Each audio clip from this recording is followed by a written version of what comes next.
Hey Geek, so you probably heard of this thing called passive income. And so today I'm going to be talking about the reality of passive income and what you can and what you can't expect, at least not in the real world. And so this whole idea of passive income is basically you're making money in your sleep.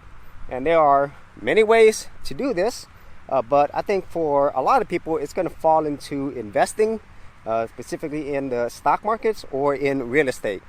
And of course, on the internet, on such platforms like YouTube, Rumble, TikTok, whatever the case might be, there are many ways that you could make passive income.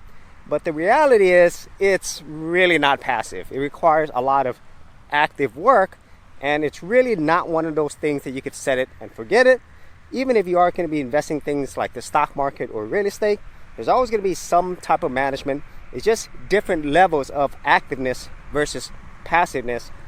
And the reality of doing it as a content creator on YouTube or other internet platforms is that there's going to be a lot of active work required. And the thing is, if you're not uploading consistently, having fresh new content, at some point that passive income is going to basically go away.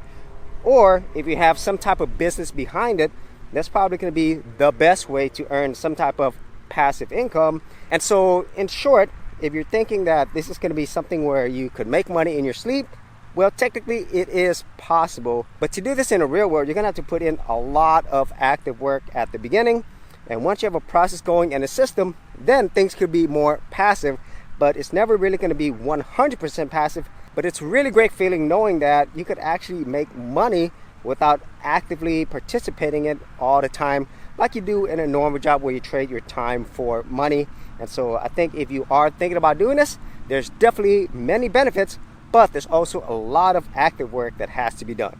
So if you actually had any thoughts on this, be sure to leave in the comments here below, and I'll see you on another episode.